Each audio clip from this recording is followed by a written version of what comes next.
जो चीज़ का हम लोग सिर्फ अंदेशा करते थे वो बात उस दिन सच साबित हुई। जैसा कि माजी आमदार अपने आप को बहुत दूरअंदेशी से बताते हैं कि मैं बहुत दूरअंदेश से सोचता हूँ, तो उस चीज़ को उन्होंने वहाँ साबित करे। और जो नाम लाए उन्होंने इस्लाम, ये बड़ी सोची समझी प्लानिंग से उन्होंने ये नाम लाए ताकि फिरका परस्तों को इस्लाम के बारे में बोलने को जगह मिल जाए। जैसे अकबर बादशाह ने दीन इलाही कायम किया था, उसी तरीके से आसिफ शेख रशीद एक नया दीन इलाही लाने की कोशिश कर रहे थे।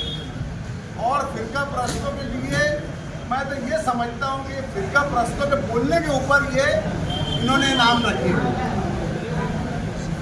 महाराष्ट्र की सियासत में इस्लाम और इस पार्टी का क्या असर है?